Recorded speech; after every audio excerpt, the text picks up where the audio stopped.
Dear students, आज की video में हम कुछ इंपॉर्टेंट क्वेश्चन ले रहे हैं। पहला क्वेश्चन आपके सामने है, how does ammonia reacts with solution of Cu2 positive. How does ammonia reacts with solution of Cu2 positive. Cu2 positive villain के साथ अमोनिया कैसे अभिक्रिया करता है। तो डियर स्टूडेंट्स देखिए, यहाँ पर इस का आंसर हम समझते हैं। सबसे पहले हम लेते हैं यहाँ पर Cu2 पॉजिटिव, ये देखिए, और हम इसको रिएक्ट कराते हैं 4 मोलिक्यूल्स ऑफ NH3 के साथ, यानी अमोनिया के साथ। अब देखिए यहाँ पर क्या हुआ, ये जो NH3 है ये न्यूट्रल है और यहाँ कॉपर पर 2 पॉजिटिव चार्ज है। तो ये अमोनिया इस कॉपर के साथ मिलकर कॉम्प्लेक्स यानी संकुल का निर्माण करता है। देखिए कैसे, ये Cu और यहाँ पर हो जाएगा NH3 का होल 4, और इस कोऑर्डिनेशन स्फीयर के ऊपर यहाँ पर चार्ज आएगा 2 पॉजिटिव। अब जानते हैं डियर स्टूडेंट्स ये है क्या, इसको हम लोग बोलते हैं कॉम्प्लेक्स यानी कि संकुल। ठीक, इसके नाम को अगर हम जानना चाहें तो इसका नाम है tetra amine copper second ion. लिख देता हूं मैं इसका नाम। देखिए इसका नाम है टेट्रा एमीन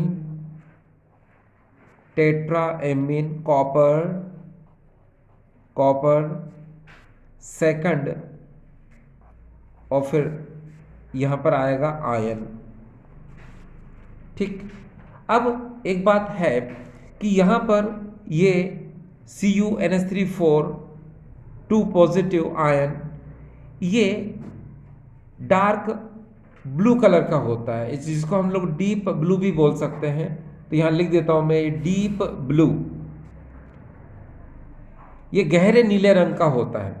देखिए यहां लिख देता हूं मैं गहरे नीले रंग का ये होता है। लेकिन इसको हम क्यूप्रा अमोनियम आयन भी कहते हैं। आप दिमाग में रखिए कि इसको हम लोग बोलते हैं क्यूप्रा अमोनियम आयन, ये इसी का नाम है। ठीक है, क्यूप्रा अमोनियम आयन। ठीक, इसका कलर क्या होता है, डार्क ब्लू कलर का होता है। लैंग्वेज कैसे लिखेंगे, लैंग्वेज इजी है। देखिए कि जब हम Cu2 पॉजिटिव आयन को अमोनिया मॉलिक्यूल के साथ रिएक्ट करते हैं तो complex compound tetra amine copper second ion का फॉर्मेशन होता है, जो डीप ब्लू कलर का होता है। हिंदी में जब Cu2 पॉजिटिव आयन की अभिक्रिया अमोनिया के साथ होती है तो संकुल tetra amine copper second ion का निर्माण होता है, जो गहरे नीले रंग का होता है। ठीक डियर, देखिए डियर स्टूडेंट्स, इसी क्वेश्चन को अगर हम देखें, अगर मैं आपसे ये कहूं कि इसी क्वेश्चन में अगर दूसरे तरीके से बताया जाए तो किस तरह से होगा, नंबर 1। नंबर 2, क्यूप्रा अमोनियम आयन को हम सेकेंड स्टाइल से कैसे बना सकते हैं। तो चलिए देखिए, यहाँ होता क्या है कि Cu2 पॉजिटिव आयन की जगह पर मैं यहाँ पर ले रहा हूँ कॉपर सल्फेट। ये देखिए यहाँ पर मैंने लिया CuSO4 और मैं यहाँ पर सबसे पहले रिएक्ट करूँगा twice molecule of ammonium hydroxide के साथ। ये देखिए twice molecule of ammonium hydroxide. अब देखिए क्या होता है, यहाँ पर अगर आप ध्यान से देख रहे हो तो ये Cu2 मोलिक्यूल ऑफ OH के साथ रिएक्ट करेगा। ये देखिए इसके साथ निकल जाएगा और ये बनाएगा क्या, CuOH का होल ट्वाइस। इसको हम लोग बोलते हैं क्यूप्रिक हाइड्रोक्साइड। नाम दिमाग में रखें, क्यूप्रिक हाइड्रोक्साइड। और यहाँ सेकंड जो कंपाउंड बनेगा ये है NH4 होल ट्वाइस SO4। इसको हम लोग बोलते हैं अमोनियम सल्फेट। यहाँ पर ये जो क्यूप्रिक हाइड्रोक्साइड है ये लाइट ब्लू यानी हल्के नीले रंग का होता है। ये देखिए यहाँ पर लाइट ब्लू। लेकिन इसी कॉपर सल्फेट सॉल्यूशन में अगर हम एक्सेस क्वांटिटी में अमोनियम हाइड्रोक्साइड को मिला दें तो क्यूप्रा अमोनियम आयन का फॉर्मेशन हो जाएगा। देखो कैसे होगा, ये जो रिएक्शन है ये अगेन फिर से अमोनियम हाइड्रोक्साइड के साथ होगी, यानी हम इसको फिर से रिएक्ट कराएंगे। देखिए इसको फिर से लाते हैं, यहाँ पर OH का होल ट्वाइस प्लस NH4 का होल ट्वाइस SO4, ठीक। उसके जस्ट बाद हम 2 मॉलिक्यूल्स ऑफ NH4OH के साथ रिएक्ट करा दिया हमने। जब रिएक्ट कराएंगे इसके साथ तो क्या होगा, इस रिएक्शन को समझते हैं सर थोड़ी देर के लिए। देखिए यहाँ पर NH4OH 2 मॉलिक्यूल्स हैं, ठीक है। तो इसको आप कैसे लिख सकते हैं, देखिए डियर मैं इसको आपको लिख के बताता हूँ कैसे लिख सकते हैं। ये देखिए NH3H and OH, once again NH3HOH, ये हो जाएगा ना NH4OH NH4OH, ठीक। सिमिलरली आप यहाँ पर भी देखिए CuOH होल ट्वाइस है तो इसको ऐसे लिख लो CuOH and that is a OH। और यहाँ पर ये जो अमोनियम सल्फेट है इस NH4 को भी ब्रेक कर दो, कैसे, listen to me, NH3H and once again this is the NH3 and H and similarly SO4। अब देखना यहाँ क्या क्या हो रहा है, सुनिए आपके दिमाग में एक बात आएगी। ये देखिए क्या हो रहा है, सबसे पहले यहाँ से एक वाटर मॉलिक्यूल मैंने निकाल दिया, अगेन देखिए सेकेंड वाटर मॉलिक्यूल भी निकल गया, ठीक है। नंबर थर्ड देखिए यहाँ का OH और यहाँ का H, देखिए थर्ड वाटर मॉलिक्यूल भी निकल गया एंड वंस अगेन ये देखिए ये 4 वाटर मॉलिक्यूल भी यहाँ से निकल गए। देखिए 1 2 3 4 1 2 3 4, ये 4 वाटर मॉलिक्यूल यहाँ से क्या हो चुके हैं, निकल चुके हैं, जिसको मैं यहाँ लिख देता हूँ 4H2O रिमूव हो गया। अब लिसन टू मी, क्या क्या मॉलिक्यूल बचा, ठीक है डियर, यहाँ Cu बचा तो जिसको मैं यहाँ लिख लूँगा एरो बनाने के बाद Cu। अब देखिए NH3 कितने हैं, वॉच 1 2 3 4 1 2 3 4, तो Cu के बाद NH3 कितने हो जाएंगे 4, और ये स्क्वायर ब्रैकेट लगने के जस्ट बाद अब देखिए यहाँ पर SO4 बच गया था ना, तो इसी SO4 को हम यहाँ लिख लेते हैं, ये लिख लिया। अब इसका नाम क्या हो सकता है, लिसन, इसका नाम है tetraammine copper second sulphate, tetraammine copper second sulphate. और डियर इसका नाम भी क्यूपरा अमोनियम सल्फेट आप बोल सकते हैं, क्यूपरा अमोनियम सल्फेट, और ये भी डीप ब्लू कलर का होता है, यानी कि गहरे नीले रंग का होता है। तो यहाँ आपने देखा कि इससे पहले जो हमने ये रिएक्शन की इसमें भी क्यूपरा अमोनियम आयन बना, और यहाँ पर भी अगर आप ध्यान से देखें तो क्यूपरा अमोनियम आयन ही तो बन रहा है। SO4 को बाहर कर दो, 2 पॉजिटिव साइड यहाँ आ जाएगा, तो ये यहाँ पर भी क्या बन रहा है, क्यूपरा अमोनियम आयन बन रहा है। कुल मिलाकर आपको यहाँ पर एक चीज़ बताने की कोशिश की गई है कि आप अगर रिएक्शन को ऐसे करना चाहें तो ऐसे भी कर सकते हैं, और अगर आप रिएक्शन को ऐसे करना चाहें तो ऐसे भी कर सकते हैं, ठीक है। दोनों में ही क्यूपरा अमोनियम आयन बन रहा है।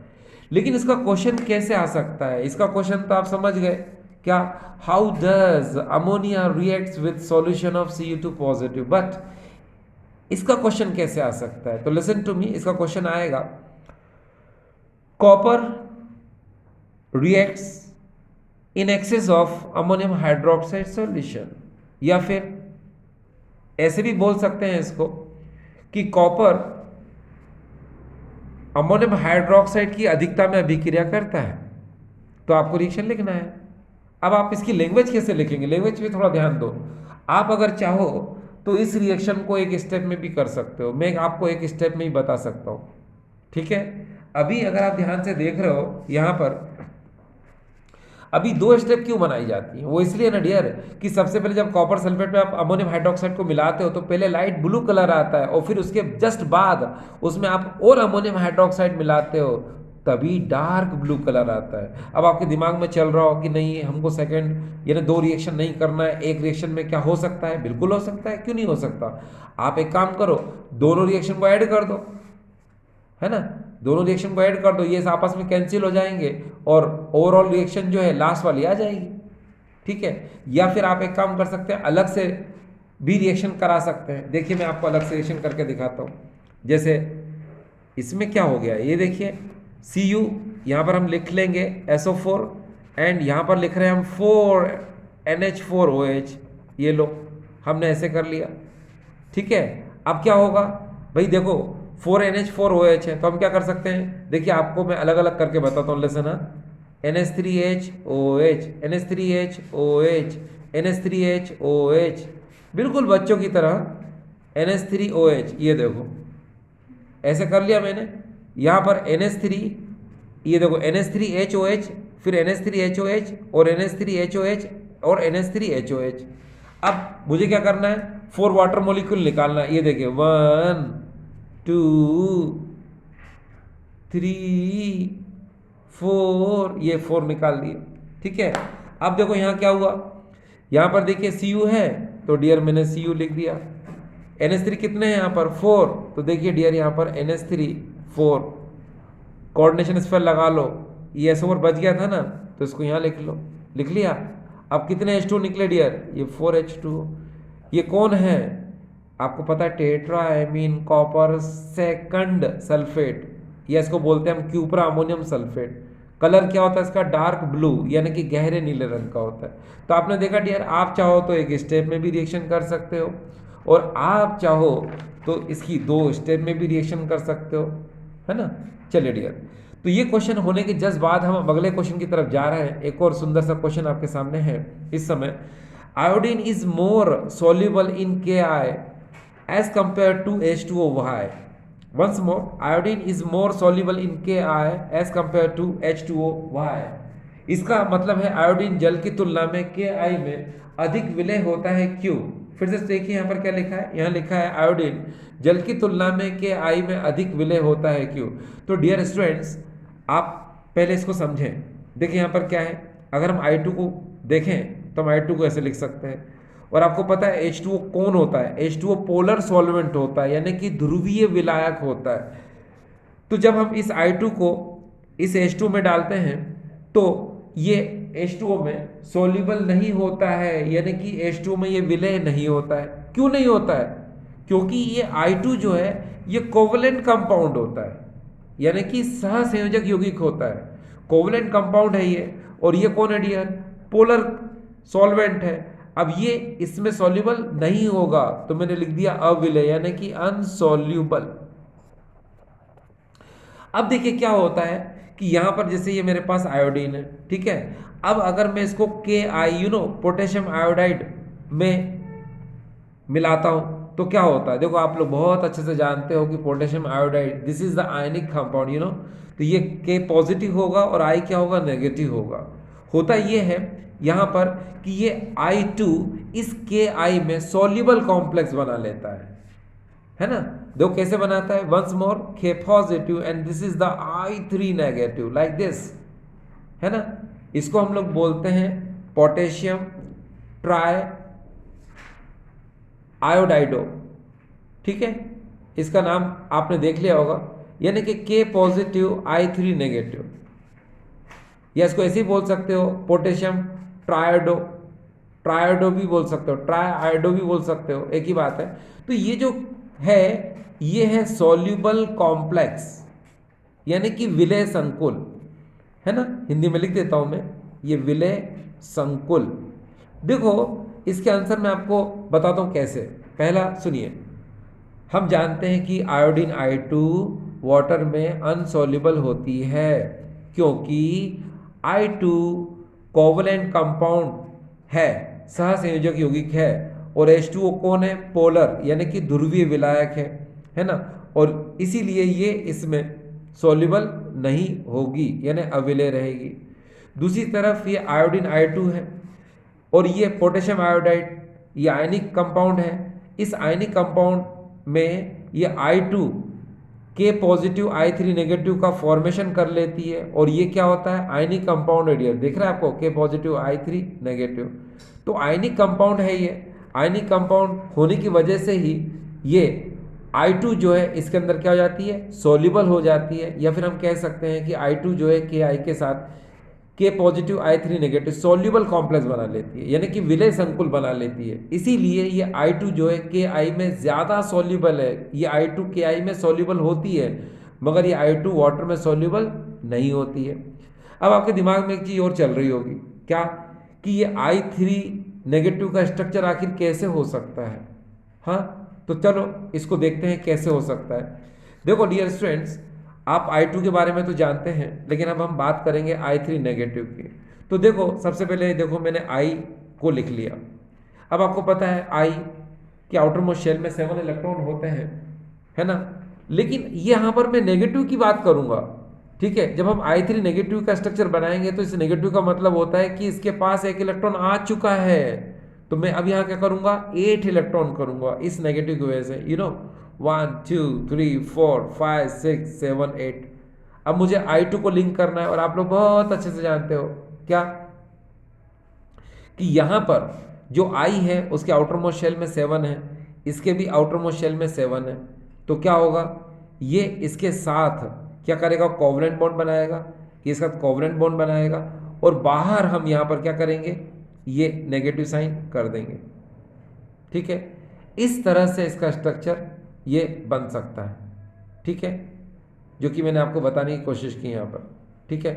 अब ये जो स्ट्रक्चर है ये I3 नेगेटिव का स्ट्रक्चर है जो मैंने बताया। ये कोई ज़रूरी नहीं कि इसको बनाओ, ये तो मैंने ऐसे ही बना दिया। आपको सिर्फ आंसर जो लिखना है वो इतना ही लिखना है कि I2 वाटर में सोल्यूबल नहीं होता, ठीक है, लेकिन ये I2 जो है KI के साथ ये सोल्यूबल कॉम्प्लेक्स बना लेता है, इसलिए I2 इस KI में सोल्यूबल हो जाता है। बस खत्म। हिंदी में सुनिए, ये I2 जो है जल में विलय नहीं होता, ठीक है, लेकिन ये I2 KI में विलय हो जाता है। क्यों? क्योंकि ये KI के साथ K पॉजिटिव I3 ये विलय संकुल का निर्माण कर लेता है, इसलिए इसमें विलय हो जाता है। बस आपको ये इतना ही आंसर लिखना है, ठीक है।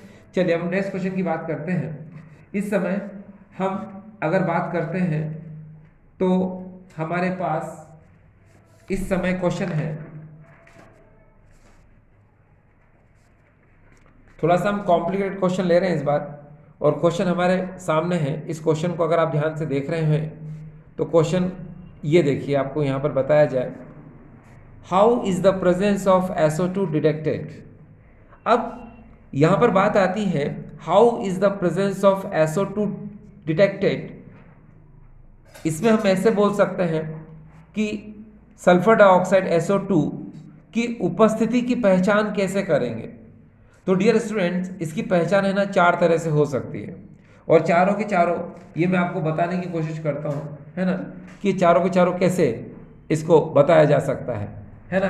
देखो, सबसे पहले इसका फर्स्ट पॉइंट है, it has pungent characteristic smell. It has pungent characteristic smell, इसमें तीखी गंध होती है। इसको हम ऐसे कह सकते हैं कि ये असहनीय गंध है, इसको हमारा ब्रेन जल्दी से एक्सेप्ट नहीं करता है, ठीक है। तो इसलिए आप याद रखिए, it has pungent characteristic smell. इसको हम ऐसे भी बोल सकते हैं, इट हैज़ अनप्लीजेंट स्मेल, ठीक है। हिंदी में है, इसे ऐसे भी कह सकते हैं कि इसमें तीखी गंध होती है, या फिर इसे हम असहनीय गंध भी कहते हैं। अच्छा, दूसरा देखें, दूसरा ये है, it decolourise acidified potassium permanganate solution. It decolourises acidified potassium permanganate solution. इसका मतलब ये होता है कि पोटेशियम परमैंगनेट का ये जो विलयन होता है, इसको यह रंगहीन कर देता है। पोटेशियम परमैंगनेट सॉल्यूशन को ये डीकलराइज कर देता है। कौन? SO2। इसको हिंदी में कह सकते हैं कि SO2 पोटेशियम परमैंगनेट के वॉयलेट कलर को, यानी बैंगनी रंग को रंगहीन कर देता है, ठीक है। नेक्स्ट पॉइंट इसका ये है, it turns acidified potassium dichromate solution green. इसका मतलब ये होता है कि ये जो SO2 है, ये SO2 acidified potassium dichromate solution को ग्रीन में कन्वर्ट कर देता है। यानी कि आपको पता है कि पोटेशियम डाइक्रोमेट जो है ऑरेंज रेड कलर का होता है ना, और जब हम इसकी SO2 से रिएक्शन कराते हैं तो ये उस जो ऑरेंज रेड कलर होता है उसको ग्रीन सब्सटेंस यानी कि क्रोमियम सल्फेट में कन्वर्ट कर देता है, ठीक है। तो चलो अभी बात करते हैं, क्लास कंटिन्यू कर रहे हैं हम लोग, है ना, और फिर हम आगे बात करते हैं इसमें कि आखिर इसका ये पॉइंट आपको समझ में आया होगा। नेक्स्ट अगर हम देखते हैं और नेक्स्ट पॉइंट हमारे दिमाग में है, it turns blue litmus into red, यानी कि ये ब्लू लिटमस को रेड लिटमस में कन्वर्ट कर देता है। ठीक है, अब लेकिन यहाँ पर ये चारों के चारों पॉइंट हमें समझ में आ तो गए हैं, लेकिन आप डियर स्टूडेंट्स याद रखिए कि आप चाहें तो विदाउट रिएक्शन भी लिख सकते हैं एग्जाम में, कोई आपको मार्क्स नहीं काटेगा, लेकिन आप चाहें तो विद रिएक्शन भी लिख सकते हैं। और मेरे ख्याल से रिएक्शन के थ्रू लिखने से सामने वाले पर इंप्रेशन पड़ता है, इसलिए रिएक्शन लिखना भी मेरे हिसाब से तो ज़रूरी होता है। तो डियर स्टूडेंट्स, अब हम इनकी रिएक्शन को समझते हैं कि इनकी रिएक्शन आखिर किस तरह होती है, क्योंकि अभी हम थोड़ी देर के लिए देख रहे थे, ऐसा लग रहा है शायद हम उसको रट रहे हैं। तो हम इनको समझते हैं कि इनको दो रिएक्शन को, एक तो ये it turns acidified potassium dichromate solution green, ये, और दूसरा डियर ये it decolourise acidified potassium permanganate solution. ठीक है, तो इनको दोनों को हम लोग समझते हैं। देखिए डियर स्टूडेंट्स, सबसे पहले हम क्या करते हैं, यहाँ पर अगर हम K2Cr2 7 की बात करते हैं तो ये देखिए, सबसे पहले हम यहाँ पर लेते हैं K2Cr2, ये O7 है ना, और यहाँ पर हम ले रहे हैं H2SO4। ठीक है,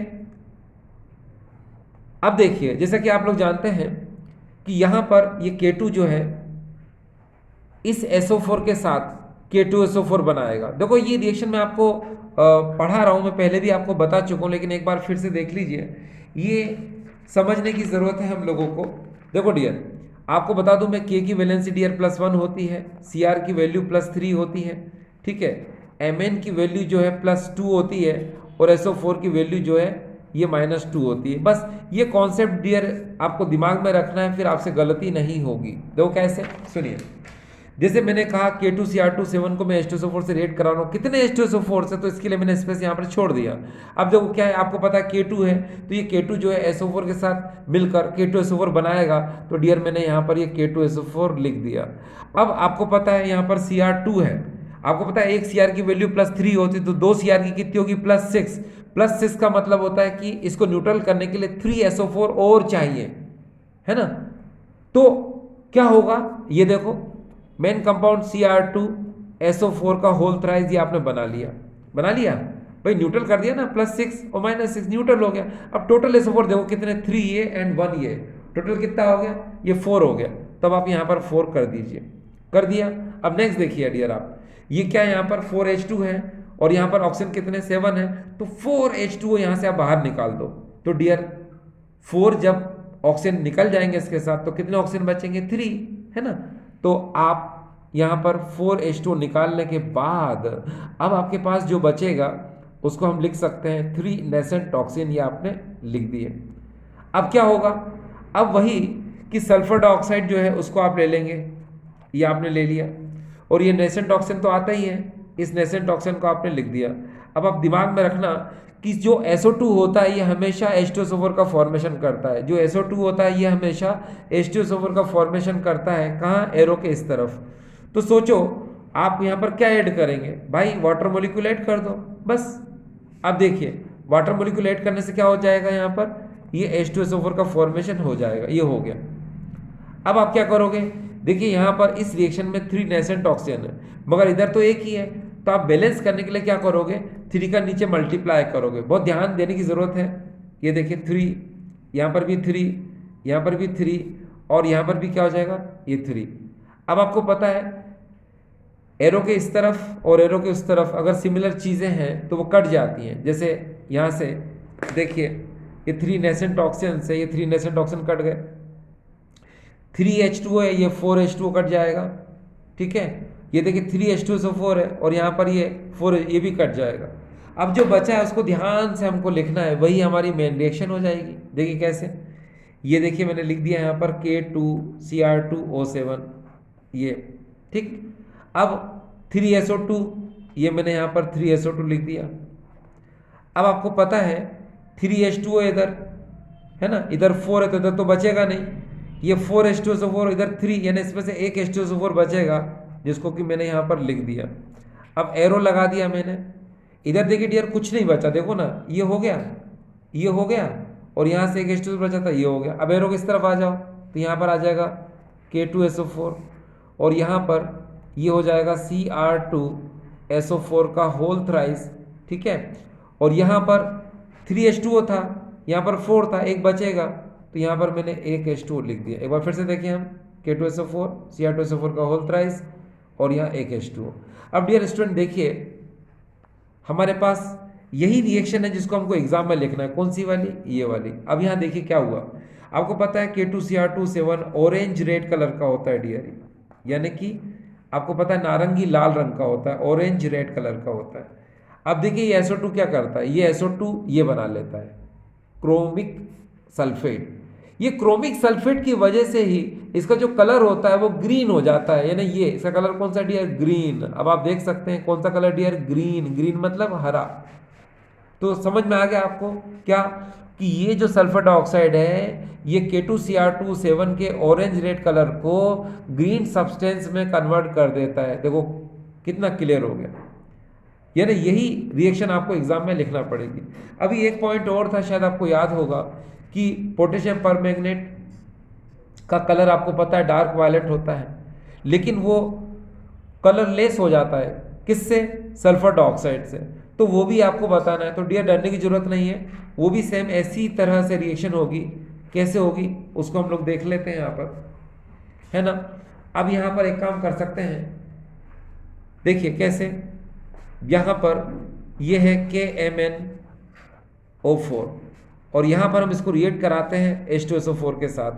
जैसा कि आप लोग जानते हैं कि अकेला K तो डियर SO4 के साथ निकल ही नहीं सकता, तो आप क्या करोगे, यहाँ पर 2 लिखोगे, लिख लिया 2। अब क्या होगा कि एक K2SO4 आप बाहर निकालोगे, तो आपने एक K2SO4 बाहर निकाल दिया। अब आपको पता है यहाँ पर हाउ मेनी Mn, तो यहाँ पर 2 Mn है, तो क्या होगा 2 MnSO4 यहाँ पर क्या हो जाएगा, ये बाहर हो जाएगा, है ना। ये देखिए बाहर हो गया। अब आपको पता है कि टोटल SO4 कितने यूज कर लिए हमने, ये देखिए 2 तो यहाँ यूज कर लिया, एक यहाँ, टोटल कितने होगा 3, तो आप यहाँ पर 3 लिख दीजिए। अब आपको पता है हाउ मेनी हाइड्रोजन 6, इसके हाफ वाटर मॉलिक्यूल बाहर निकाल दो, 3H2O। ऑक्सीजन कितने हैं, 4 2 8, 8 में से 3 गए, कितने बच जाएंगे डियर? 5 nascent oxygen. तो पहले तो आप है ना यहाँ से 3H2O निकाल दो, और यहाँ पर अब बचेंगे 5 नेसेंट ऑक्सीजन, इनको लिख दो। अब बिल्कुल सेम फिनोमिना जैसे पहले किया था ना, बिल्कुल वैसे ही करना है। कैसे? देखो यहाँ पर आप SO2 लिख लो, ये नेसेंट ऑक्सीजन तो आएगा ही, ये आ गया। मैंने क्या बताया आपको कि SO2 को कन्वर्ट करना है किस में? H2SO4 में। Then what will you do, आप यहाँ पर वाटर मॉलिक्यूल क्या करेंगे डियर? ऐड करेंगे। Then you can write here H2SO4। कितना सिंपल है। अब देखिए आपको यहाँ क्या करना है, ऑक्सीजन को बैलेंस करना है, तो प्लीज 5 का मल्टीप्लाई करो, 5 5 5 एंड ऑल्सो 5 का मल्टीप्लाई कर दिया। अब आपको पता है काटना है आपको, तो कैसे? देखिए ये 5H2 है, इधर 3H2 कट जाएगा, ये 5H2SO4 है, ये 3H2SO4 कट जाएगा, ये 5 नेसेंट ऑक्सीजन है, ये 5 नेसेंट ऑक्सीजन कट जाएंगे। अब आप इनको लाइन से लिख लो जो बच गया है, ये हमारी मेन रिएक्शन हो जाएगी। देखिए 2KMnO4 ये, उसके बाद में 5SO2, ये 5SO2 आपने लिख लिया।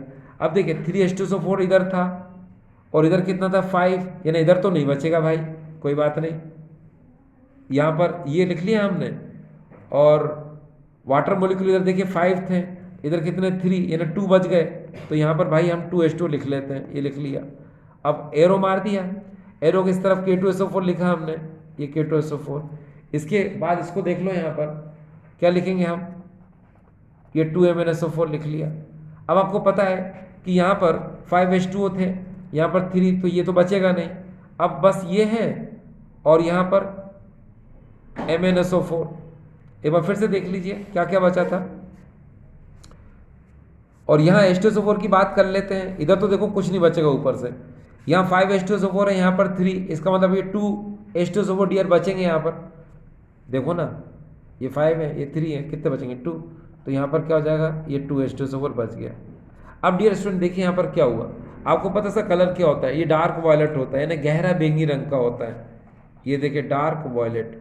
अब क्या हुआ, अब ये SO2 क्या करेगा, इससे डीकलराइज कर देगा, यानी कि इसने MnSO4 को बना दिया। और MnSO4 आपको पता क्या होता है, कलरलेस यानी रंगहीन होता है। ठीक है, तो अब यहाँ से एक बात है, आप चाहें तो इसकी एक स्टेप लिख दें तो वो रटना पड़ रही है आपको, और अगर आप चाहें तो पहले तीनों स्टेप लाइन से कर दो तो इससे लगेगा कि हाँ हम समझ रहे हैं। तो मेरे ख्याल से हमें समझने की ज़रूरत है। हाँ, आप ऐसे भी लिख लीजिए, कोई दिक्कत नहीं, कोई गलत नहीं करेगा, और आप चाहें तो डायरेक्ट लिख दीजिए तो भी कोई दिक्कत। Dear students, white phosphorus is more reactive than red phosphorus. Why? White phosphorus more reactive होता है रेड फास्फोरस से, क्यों? सफ़ेद फास्फोरस ज़्यादा क्रियाशील होता है लाल फास्फोरस से, क्यों? तो इसका आंसर हम जानते हैं। इसके आंसर को जानने से पहले पहले हम फास्फोरस की बात करते हैं। तो डियर स्टूडेंट्स देखिए, हमारे पास यहाँ पर ये फास्फोरस है। हम जानते हैं फास्फोरस के कुछ एलोट्रॉप्स होते हैं, यानी कुछ अपर रूप होते हैं, जिनमें एक वाइट फास्फोरस होता है, एक रेड फास्फोरस होता है, एक ब्लैक फास्फोरस होता है, एक स्कारलेट फास्फोरस होता है, और एक जो है वॉयलेट फास्फोरस होता है। लेकिन इन सब में ये तीन फास्फोरस बहुत इंपॉर्टेंट हैं। पहला है वाइट फास्फोरस, सेकंड है रेड फास्फोरस, और थर्ड है ब्लैक फास्फोरस। अब देखिए, ये जो वाइट फास्फोरस है ये एयर के कांटेक्ट में आकर के येलो हो जाता है। तो वाइट बोलो या येलो बोलो एक ही बात होती है। अब देखिए, हम बात करेंगे वाइट फास्फोरस की। तो वाइट फास्फोरस ये देखिए, और इस वाइट फास्फोरस को जब हम 573 केल्विन पर CO2 की प्रेजेंस में या फिर कोल गैस की प्रेजेंस में हीट करते हैं तो ये रेड फास्फोरस में कन्वर्ट हो जाता है। ठीक, एक बात और कि अगर हम इस वाइट फास्फोरस को 473 केल्विन पर और 4000 से 12000 एटमॉस्फेरिक प्रेशर पर हीट करते हैं तो ये बीटा ब्लैक फास्फोरस में कन्वर्ट होता है, बीटा ब्लैक फास्फोरस में कन्वर्ट हो जाता है। यानी आप समझ जाना कि वाइट फास्फोरस से हम बीटा ब्लैक फास्फोरस का फॉर्मेशन कर सकते हैं, as well as red phosphorus का भी फॉर्मेशन कर सकते हैं। अब ये देखिए, नेक्स्ट रेड फास्फोरस है। इसको जब हम 803 केल्विन टेम्परेचर पर किसी भी सील ट्यूब में इसको बंद कर देते हैं और फिर जब इसको हीट करते हैं 803 केल्विन पर तो हमको ब्लैक फास्फोरस मिलता है, जिसको हम लोग बोलते हैं अल्फा ब्लैक फास्फोरस। ठीक है, अब एक बात आप जान गए कि ब्लैक फास्फोरस दो टाइप का होता है, alpha phosphorus and beta phosphorus. अगर हम इनकी रिएक्टिविटी ऑर्डर की बात करते हैं तो आपको पता चल रहा है कि वाइट फास्फोरस ज़्यादा रिएक्टिव है, फिर उसके बाद में रेड फास्फोरस, और सबसे कम जो है रिएक्टिव होता है वो ब्लैक फास्फोरस होता है। लेकिन ज़्यादातर क्वेश्चन इसमें से क्रिएट होते हैं, white phosphorus and red phosphorus में से। क्वेश्चन कैसे क्रिएट होता है कि वाइट फास्फोरस जो है मोर रिएक्टिव होता है रेड फास्फोरस से, क्यों? सफ़ेद फास्फोरस लाल फास्फोरस की तुलना में अधिक क्रियाशील है, क्यों? तो डियर स्टूडेंट्स, आप जानते हैं, ये देखिए, ये आपके सामने ये वाइट फास्फोरस का ये मैंने स्ट्रक्चर बनाया है।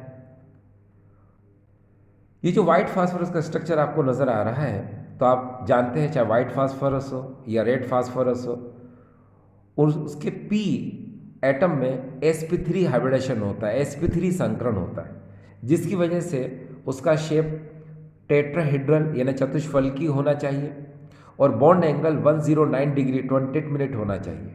लेकिन आपको पता है कि इन सब के पास क्या होता है, एक लोन पेयर होता है। लोन पेयर की वजह से क्या होता है कि चाहे वो रेड फास्फोरस हो या वाइट फास्फोरस हो, इनका ज्योमेट्री जो है वो पिरामिडल हो जाती है, यानी कि पिरामिडी संरचना हो जाती है।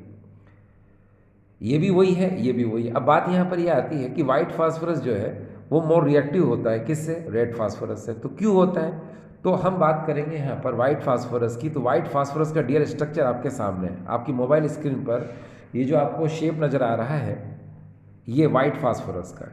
इस वाइट फास्फोरस में अगर आप देखें तो इस तरह से इसका ये मोनो स्ट्रक्चर बनता है। इस स्ट्रक्चर में ये जो बॉन्ड एंगल है PPP यानी PPP के बीच का जो बॉन्ड एंगल है ये 60 डिग्री है, जबकि होना कितना चाहिए इसके अंदर, sp3 हाइब्रिडेशन की वजह से इसका जो बॉन्ड एंगल है वो 109 डिग्री 28 मिनट होना चाहिए, मगर है कितना 60 डिग्री। यानी कि जो पॉसिबल एंगल है वो है 109 डिग्री 28 मिनट, लेकिन अभी कितना है ये 60 डिग्री। तो इसको हम लोग बोलते हैं एंगुलर स्ट्रेन, यानी कि कोणीय तनाव। तो एंगुलर स्ट्रेन की वजह से ये ज़्यादा क्या होता है, मोर रिएक्टिव होता है। ठीक है। अब अगर हम रेड फास्फोरस की बात करते हैं तो रेड फास्फोरस का भी ऐसा ही स्ट्रक्चर होता है, लेकिन क्या होता है, ये बीच का जो बॉन्ड है ये ब्रेक हो जाता है, ये इधर एंड दिस इस तरफ। तो ये क्या करता है, ये पॉलीमेरिक स्ट्रक्चर बना लेता है। तो पॉलीमेरिक स्ट्रक्चर बनाने से जो इसमें एंगुलर स्ट्रेन है वो नहीं रहती है, इसके अंदर जो कोणीय तनाव होता है वो रहता ही नहीं, यानी कोणीय तनाव जो होना चाहिए वो इसके अंदर नहीं होता। यानी कि एंगुलर स्ट्रेन इसमें है, मगर इसमें एंगुलर स्ट्रेन या तो बहुत कम है या है ही नहीं। इसीलिए आप याद रखें कि वाइट फास्फोरस क्या होता है, मोर रिएक्टिव होता है, और रेड फास्फोरस जो है लेस रिएक्टिव होता है। मैं इसको ब्रीफली और समझाऊं। डियर स्टूडेंट्स, वाइट फास्फोरस का स्ट्रक्चर आपके सामने ये है। इस स्ट्रक्चर में आप देखें पी पी पी, इनके बीच का बॉन्ड एंगल जो है 60 डिग्री है। होना कितना चाहिए, 109 डिग्री 20 मिनट। क्यों होना चाहिए, क्योंकि इसमें sp3 हाइब्रिडेशन है। ठीक है। और ये जो हम शेप देखते हैं, ये वाला है चाहे ये वाला, ये पिरामिडल शेप है। क्यों, क्योंकि sp3 में ज्योमेट्री टेट्राहेड्रल होती है, मगर लोन पेयर की वजह से इसका शेप क्या हो जाता है, पिरामिडल शेप हो जाता है। चाहे ये भी पिरामिडल होता है और ये भी पिरामिडल होता है, लेकिन यहाँ अगर हम बॉन्ड एंगल देखें तो ओनली 60 डिग्री है। और इनके पी पी की जो बॉन्ड लेंथ हम देखते हैं 2.21 एंगस्ट्रॉम होती है। तो इसका बॉन्ड एंगल जो है 60 डिग्री है केवल। होना कितना चाहिए, 109 डिग्री 28 मिनट, लेकिन अभी कितना है 60 डिग्री। तो ये बहुत ज़्यादा क्या होता है, अनस्टेबल होता है। ये देखिए यहाँ लिख देता हूँ मैं, बहुत ज़्यादा क्या होता है, ये अनस्टेबल यानी कि अस्थायी होता है। ठीक, इसीलिए ये जो बॉन्ड एंगल आपको नजर आ रहा है 60 डिग्री का होना चाहिए 109 डिग्री 28 मिनट का, इसीलिए हम इसको बोलते हैं एंगुलर स्ट्रेन। इसमें एंगुलर स्ट्रेन क्या होती है, बहुत ज़्यादा होती है रेड फास्फोरस के कंपेरिजन में, इसलिए क्या है, ये मोर रिएक्टिव होता है। अगर हम रेड फास्फोरस की बात करते हैं तो इसका भी शेप ऐसे ही होता है, मगर ये जो देख रहे हैं आप ये वाला, ये बॉन्ड ब्रेक हो जाता है। ब्रेक होने पर क्या करता है, ये पोलिमर स्ट्रक्चर यानी पॉलीमेरिक स्ट्रक्चर बनाता है। इधर से भी लिंक हो जाएगा, ये इधर से भी लिंक हो जाएगा, और n नंबर ऑफ मॉलिक्यूल इसमें अटैच हो जाते हैं, इसीलिए इसको हम लोग बोलते हैं पॉलीमेरिक स्ट्रक्चर। तो पॉलीमेरिक स्ट्रक्चर की वजह से इसमें जो एंगुलर स्ट्रेंथ होती है या तो बहुत कम होती है, इसीलिए ये क्या होता है, लेस रिएक्टिव होता है। तो ये बहुत इंपॉर्टेंट क्वेश्चन है जो आपको मैंने बताने की कोशिश की।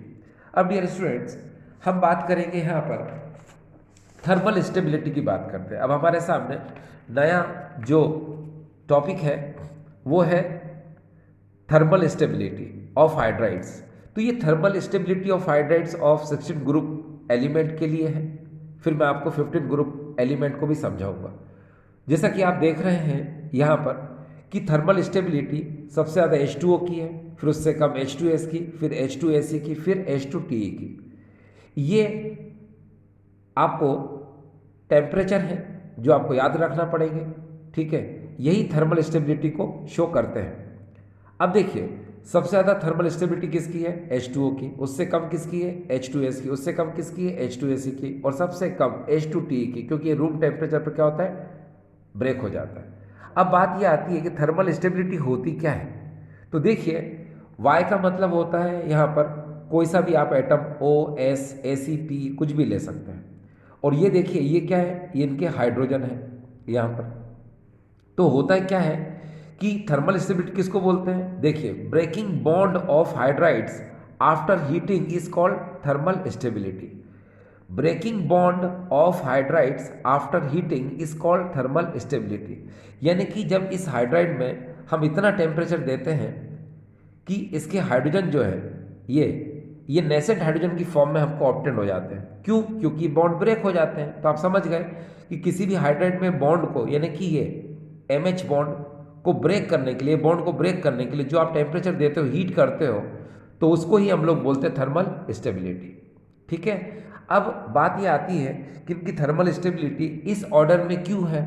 तो देखो, आप बहुत अच्छे से जानते हो कि 16 ग्रुप एलिमेंट की अगर हम बात करते हैं तो ये है आपके सामने, ये देखिए, ये 16 ग्रुप एलिमेंट है, O S Se Te PO नहीं लेते हैं क्योंकि पीओ रेडियो एक्टिव एलिमेंट है। तो आप देख सकते हो कि atomic size top to bottom जाने पर क्या हो रही है, इसकी इंक्रीज होती है। तो एम एच बॉन्ड लेंथ जो होती है वो क्या होगी, वो भी इंक्रीज होगी। ठीक है, बॉन्ड लेंथ क्या होगी, बढ़ेगी। और एम एच बॉन्ड स्ट्रेंथ यानी कि एम एच बंद शक्ति जो है वो क्या होगी, डिक्रीज होगी। अब आप खुद समझदार हैं कि जब M H bond strength decrease होगी तो उसकी थर्मल स्टेबिलिटी क्या होगी, डिक्रीज होगी। और यही वजह है क्या कि ओ से जब आप इस तरफ जाते हैं तो उनकी थर्मल स्टेबिलिटी क्या होती है, डिक्रीज होती है। अब डियर स्टूडेंट्स, कभी कभी क्या होता है, थर्मल स्टेबिलिटी से रिलेटेड एक क्वेश्चन और आता है। वो क्वेश्चन ये होता है कि H2S जो है स्ट्रॉन्ग रिड्यूसिंग एजेंट होता है देन H2O, क्यों होता है? यानी कि H2S is a strong reducing agent than H2O। तो डियर स्टूडेंट्स, उसका आंसर भी बिल्कुल ऐसा का ऐसा ही है, सेम आंसर है। बस इसके अंदर क्या होगा, एक पॉइंट ऐड हो जाएगा। कैसे? आप देख रहे हो कि थर्मल स्टेबिलिटी इसकी क्या हो रही है, ऊपर से नीचे जाने पर डिक्रीज हो रही है। तो रिड्यूसिंग प्रॉपर्टी जो है वो क्या होती है, इंक्रीज होती है।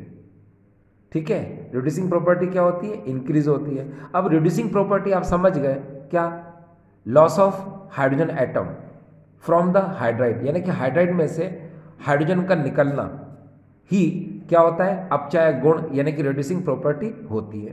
तो ये डियर स्टूडेंट्स, ये पॉइंट आपके दिमाग में बिल्कुल क्लियर है।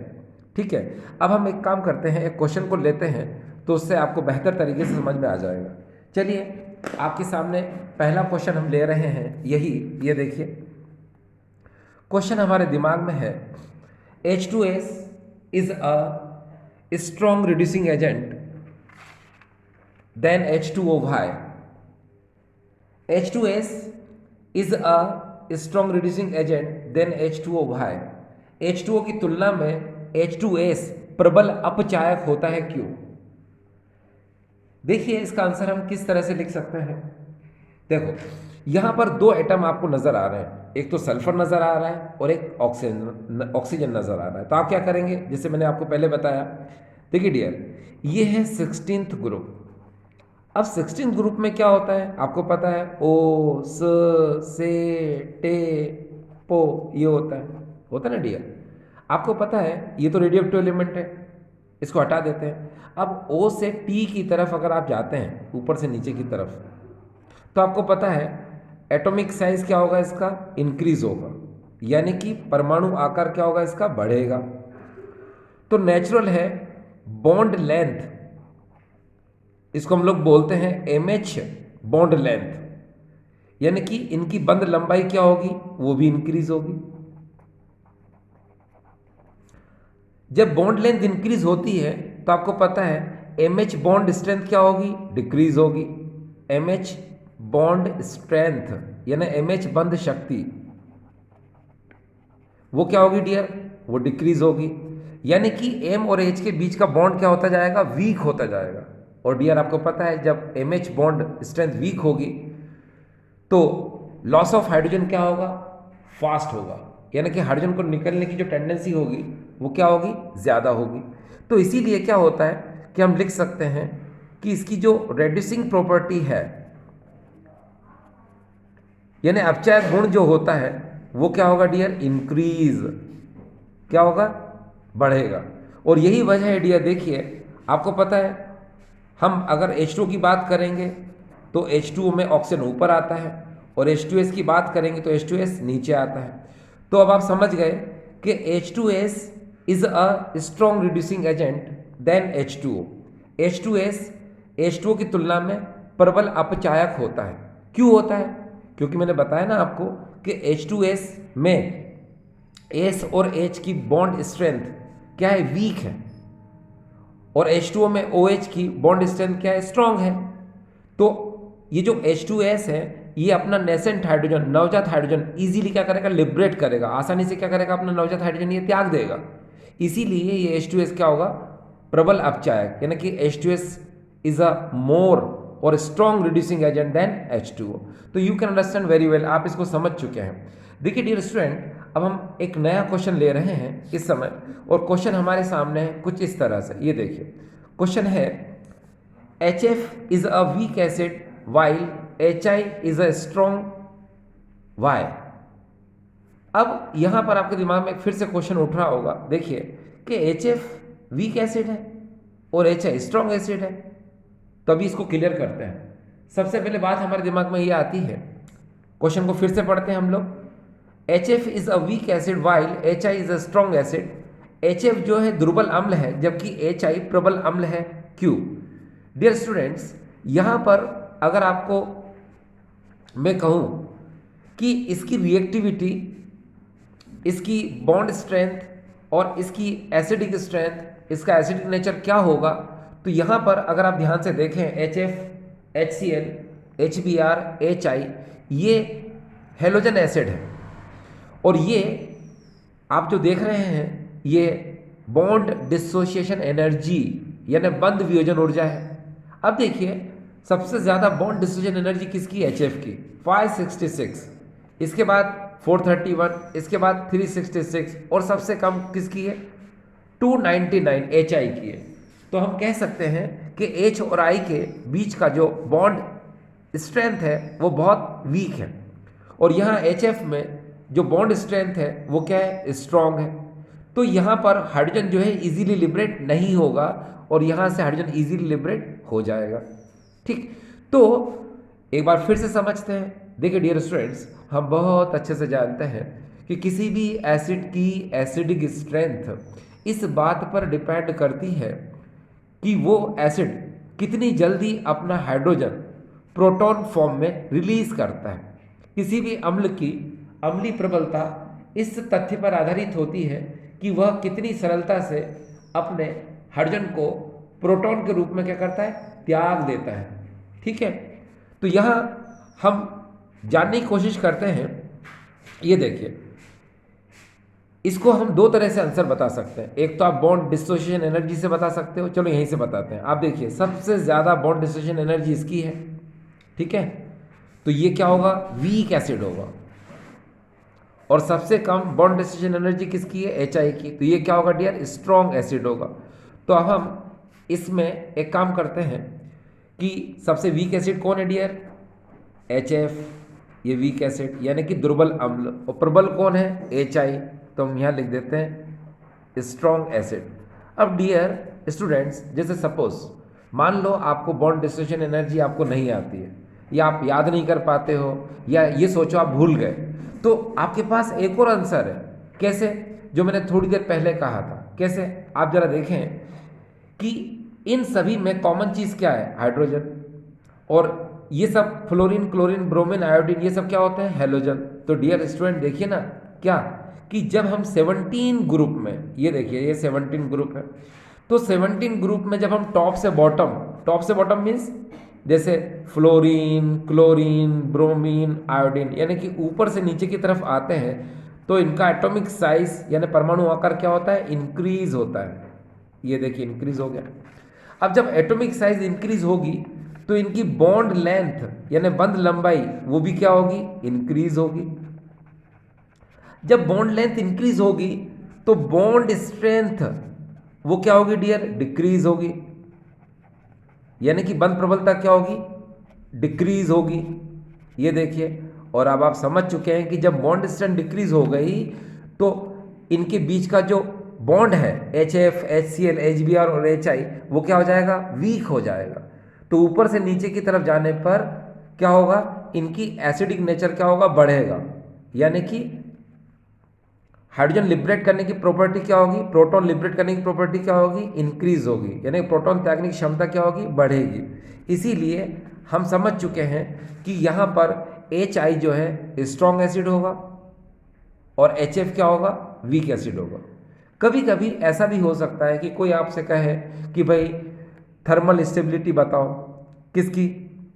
हेलोजन एसिड की, तो वो भी आंसर आपके पास है। सेम आंसर चलने दो। दो कैसे? एटॉमिक साइज इंक्रीज होता है, बॉन्ड लेंथ इंक्रीज होती है, बॉन्ड स्ट्रेंथ डिक्रीज होती है, तो ऊपर से नीचे की तरफ क्या होगा डियर? कि थर्मल स्टेबिलिटी क्या होगी? इनकी डिक्रीज होगी। ठीक है, तो थर्मल स्टेबिलिटी सबसे ज़्यादा किसकी होगी? HF की, फिर उससे कम HCl की, फिर उससे कम HBr की और सबसे कम किसकी होगी? HI की। तो ये भी मैंने आपको क्लियर कर दिया। देखिए डियर स्टूडेंट्स, कभी कभी ऐसा भी होता है कि हम कह रहे थे आपसे कि 16 ग्रुप के हाइड्राइड बहुत ज़्यादा इंपॉर्टेंट होता है। सिमिलरली उसी तरह से 15th ग्रुप के हाइड्राइड जो है वो भी बहुत ज़्यादा इंपॉर्टेंट है। किसके लिए? थर्मल स्टेबिलिटी के लिए। अब अगर मान लो हम 15 ग्रुप एलिमेंट की बात करते हैं तो 15 ग्रुप एलिमेंट आपको पता है, देखो न, प, अस, सब और ये बी। अब आपको पता है बी आई क्या है?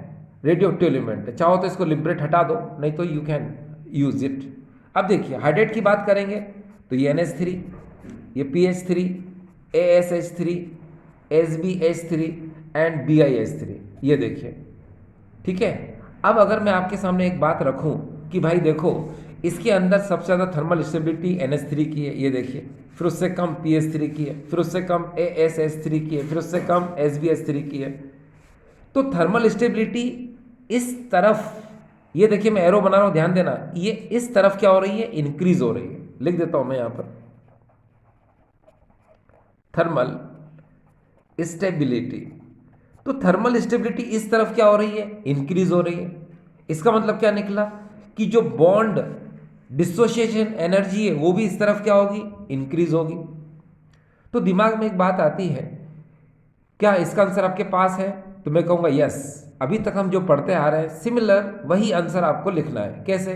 देखिए पहले 15 ग्रुप दिमाग में रखो। 15 ग्रुप क्या है? ये देखिए, शुरू करते हैं हम, न, प, अस, सब, बी। अब डियर स्टूडेंट देखिए क्या है, फिर से वही बात, एटॉमिक साइज ऊपर से नीचे चलने पर क्या होगी? इंक्रीज होगी। ठीक है। बॉन्ड लेंथ क्या होगी? वो भी इंक्रीज होगी। ठीक है। अब डियर जब बॉन्ड लेंथ इंक्रीज होगी तो आप समझदार हैं कि MH bond strength, MH bond strength वो क्या होगी? वो डिक्रीज होगी। ये लो लिख दिया मैंने यहाँ पर, डिक्रीज हो गई। तो अब आपको पता है कि जब एमएच बॉन्ड स्ट्रेंथ डिक्रीज होगी तो थर्मल स्टेबिलिटी क्या होता है? इसका जस्ट उल्टा होता है ना। तो यहाँ पर हम लिख सकते हैं थर्मल स्टेबिलिटी, थर्मल स्टेबिलिटी वो क्या होगी डियर? इसकी ऊपर से नीचे जाने पर क्या हो रही है? डिक्रीज हो रही है। इसलिए ये ऑर्डर क्या है डियर? करेक्ट है। तो आप समझ गए कि ये जो हाइड्राइड्स हैं ये 15th ग्रुप एलिमेंट के हाइड्राइड हैं। तो आई थिंक स्टूडेंट्स आपको समझ में आया होगा। ठीक है, थैंक यू।